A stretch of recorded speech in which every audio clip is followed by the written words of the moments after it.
क्या आपने परमैन वाले बर्डमैन का कभी फेस देखा है? अच्छा, अगर इनका चेहरा नहीं देखा तो इनका तो देखा ही होगा। क्या हमारे एक्शन बाबू का नहीं देखा? अगर इसे नहीं देखा है तो इन्हें तो देखा ही होगा। अच्छा, नहीं देखा है, कोई बात नहीं, क्योंकि आज की इस इंटरेस्टिंग वीडियो में हम कुछ ऐसे कार्टून कैरेक्टर्स के फेस रिवील के बारे में जानने वाले हैं, जो कि भाई बहुत ही कम एपिसोड में बहुत ही कम फ्रेम के लिए आए हैं। और साथ ही साथ आज हम ये भी जानने वाले हैं कि डोरेमोन अंदर से कैसा दिखता है और कैसे वो अपनी गोल हाथों से सारी चीजों को पकड़ लेता है। तो चलो जल्दी से इस वीडियो को स्टार्ट करते हैं। तो यार, ये तो हमें पता ही है कि परमैन शो के सारी परमैन्स अपनी आइडेंटिटी छुपा कर रखते हैं। भाई काफी टाइम तक तो मित्सुओ भी नहीं जानता था कि मिस सुब्रही पाको है, और इवन आप में से बहुत कम लोगों ने पयान का रियल फेस भी देखा होगा। भाई परमैन को जो एकदम रेगुलर व्यूअर होंगे ना, वही से जानते होंगे। बेचारे हमारे मोटे भाई को बहुत ही कम स्क्रीन टाइम मिला है। अब देखो, परमैन में अपनी आइडेंटिटी को छुपाने का सिलसिला शुरू होता है बर्डमैन से। और यूं तो बर्डमैन को सभी जानते हैं, लेकिन आज तक उसके फेस को प्रॉपर्ली दिखाया ही नहीं गया है। अब कहीं न कहीं हम ये जानते हैं कि आगे चलकर मित्सुओ ही परमैन से बर्डमैन बनेगा। और इवन परमैन की तो एक थ्योरी ये भी कहती है कि एक्चुअली में मित्सुओ ही बर्डमैन है, जो कि फ्यूचर से आया था।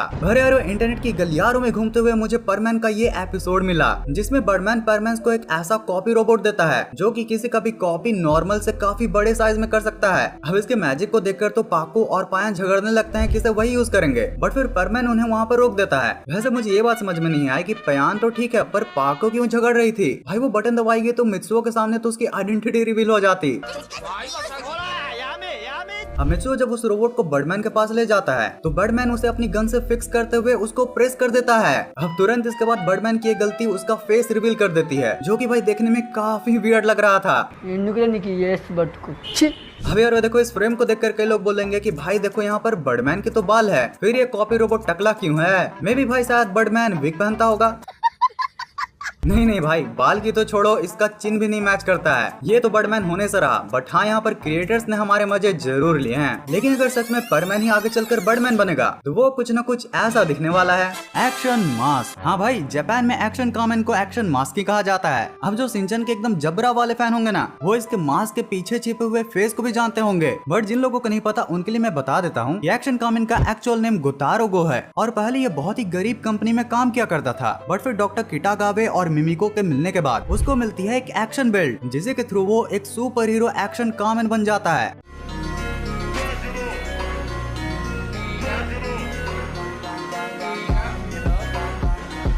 भाई इस विकी पेज के अकॉर्डिंग तो इसकी ओरिजिन स्टोरी काफी इंटरेस्टिंग है, जहाँ पर जब गोतारो गो का एक बार रेड कार से एक्सीडेंट होने की वजह से लगभग जान जाने ही वाली होती है, कि तभी प्रोफेसर गो उस पर सर्जरी करके और उसको एक साइबोर्ग बनाकर बचा लेते हैं। हो भाई, मतलब कि एक्शन कामेन आधा इंसान और आधा रोबोट है। और तो और भाई, जब वो दुनिया को नहीं बचा रहा होता है, तो वो किसी मूवी की शूटिंग कर रहा होता है। और कई ऑनलाइन कम्युनिटीज का तो ये भी कहना है कि जब वो शूटिंग भी कर रहा होता है, तो एक्चुअली में रियल विलन से ही फाइट करता है, बस लोगों के बीच में दहशत न फैले इसलिए वो इसे किसी मूवी की शूटिंग की तरह प्ले करता है। जैसे कि सिंचन की इस एपिसोड में आप देख सकते हो कि ये सीन का डायरेक्टर को भी नहीं पता होता है, और यहाँ एक ब्लास्ट के साथ एक अलग ही विलन आ जाता है। अरे नहीं डायरेक्टर, क्या ये स्क्रिप्ट में था? नहीं, स्क्रिप्ट में ऐसा नहीं था, जाके देखो। ये विलन एक्शन कामेन के बेल्ट से एक्शन स्टोन भी ले लेता है, और वहाँ पर किसी को ज्यादा भनक भी नहीं लगती। अब देखो, परमैन एनिमे की तरह इसमें भी एक थ्योरी है, और वो थ्योरी ये कहती है कि आगे चलकर सिंचन ही एक्शन कामेन बन जाएगा। पर भाई इसके ऊपर अभी बिना कोई रिसर्च के मैं कोई कमेंट नहीं करना चाहता हूँ, लेकिन अगर तुम लोग करना चाहो तो कमेंट सेक्शन सभी के लिए ओपन है। इस वीडियो को लाइक करके अपनी सारी बातें मुझे बताना। अब देखो, जब हम जापान के एनिमे की ही बात कर ही रहे हैं, तो एक बहुत ही पॉपुलर एनिमे के बहुत ही पॉपुलर कैरेक्टर के बारे में मैं तुम्हें बताना चाहता हूँ, और वो है द कॉपी निंजा ककाशी। भाई मैंने जब स्टार्टिंग में नारुतो को देखा था, तो लगभग सभी के फेस दिखाए जा रहे थे, लेकिन एक कैरेक्टर था जिसका फेस हमेशा ही आधा ढका रहता था। और अगर स्टार्टिंग में सच बताऊं तो उसको फेस को देखने की मुझे उतनी कुछ तड़प भी नहीं थी। बट फिर जब कई एपिसोड्स में ऐसे दिखाया जाता है कि ये लिटरली नारुतो सीरीज का सबसे हैंडसम कैरेक्टर है, तो भाई मैं तो खुद को रोक नहीं पाता हूँ। बट फिर उसका ये फेस देखने के लिए मुझे तकरीबन 500 एपिसोड देखने पड़ते हैं। पर कुछ भी बोलो, बंदा है तो हैंडसम, और इसके फेस पर इस मोल को देखकर मैं समझ गया कि आखिर सभी इसके दीवाने क्यों हैं। अच्छा देखो, ये सब अब तक फेस रिवील तो ठीक था, क्योंकि इन सब में लगभग एनिमेटर के परमिशन के बाद ही इनके फेस को दिखाया गया था। बट क्या तुम इमेजिन कर सकते हो कि बस एक खिलौने की वजह से सालों से चलता हुआ एक मास्क कैरेक्टर का फेस रिवील हो जाएगा? यार तुम जरा क्यूबोन के इस टॉय को देखो, जिसका की बोन ही बाहर आ जाता है, और हमें पता चलता है कि क्यूबोन कोई और नहीं बल्कि एक ग्राउंड टाइप चार्मेंडर है।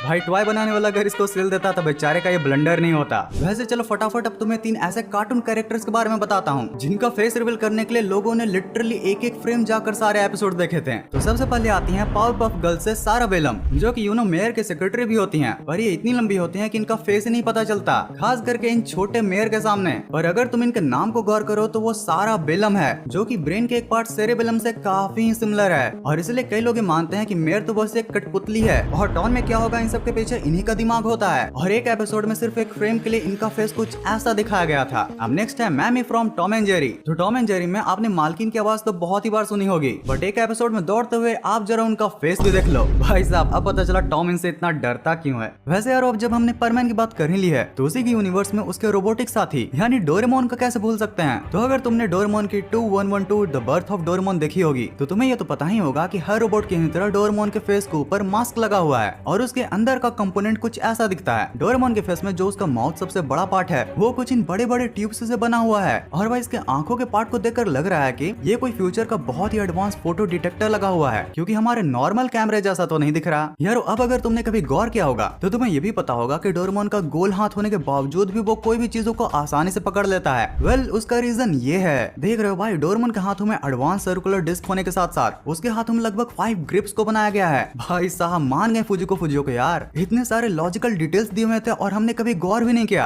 यार। अगर तुम पैरों में भी देखोगे तो वहाँ पर लग रहा है कि पैरों को 3 पार्ट में बांटकर उनको सर्कुलर सक्शन डिस्क से कनेक्ट किया गया है। मतलब मेरा मुंह लड़खड़ा गया इन टर्म्स को बोलने में, और फुजिको ने बना भी दिया। और यार अब देखो सबसे मेन और लॉजिकल पार्ट, मतलब डोरेमोन के पैरों के जॉइंट्स को कुछ ऐसा बनाया गया है कि वो इजिली एंड स्ट्रांगली एक ही डायरेक्शन में मूव करे, जस्ट लाइक जैसे कि हमारे लेग मूव करते हैं। बट भाई वहीं पर हाथों को चारों डायरेक्शन में मूव कराने के लिए भाई ये 2 पट्टियां लगाई गई हैं। वैसे यार हाथों का तो पूरा समझ में आ गया, लेकिन अभी भी मुझे ये नहीं पता चल रहा है कि डोरेमोन इस एपिसोड में ऐसे कैसे बैठ गया था।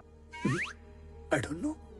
तो जैसा कि तुमने कई मूवीज में देखा होगा कि अधिकतर हीरो जिस मास्क के कैरेक्टर से लड़ता है, मूवी के लास्ट में जब उसका फेस रिवील होता है तो हमें पता चलता है कि वो कोई और नहीं बल्कि हीरो जैसा ही दिखने वाला, या बोलूं हीरो का ही एक निगेटिव साइड होता है। यारो ठीक ऐसे ही जैसे जैसे तुम एज में बड़े होगे तुम्हें रियलाइज होगा कि तुम्हारे लिए दुनिया का सबसे बड़ा विलन तुम खुद ही हो। अगर सच सच बताऊं तो तुम्हारा मन ही तुम्हारा सबसे बड़ा दुश्मन होता है, वही तुम्हें टेंशन देता है और तुमसे फालतू चीजें करवाता है। जिस दिन से तुम इसी मन को कंट्रोल करना सीख लोगे ना, तुम्हें लिटरली इस दुनिया में कोई भी टेंशन नहीं दे सकता।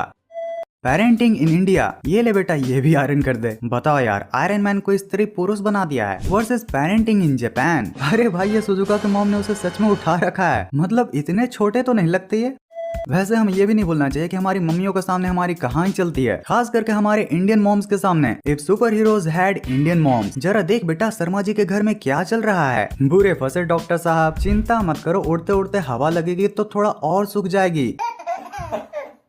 डिपार्टमेंट ऑफ प्लानिंग, जिनकी खुद की प्लानिंग ठीक नहीं है वो दूसरों की क्या ठीक करेंगे। सही बात है भाई, पहले ये लिखने की प्लानिंग सीख कर आए। ये क्या जैसे पेज बचाने के लिए बच्चे लास्ट में घुसा देते ना, वैसे घुसाया गया प्लानिंग को। भाई इनसे प्रो टीचर और कहाँ ही होंगे। इंग्लिश स्पीकना सीखें। वेन से आऊं सर, इंग्लिश स्पीकना सीखे का यही जवाब होगा।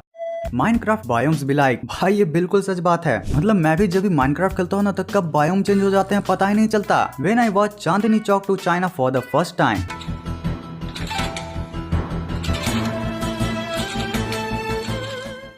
Why anime should not be adapted in real life? Domain expansion, malevolent strike.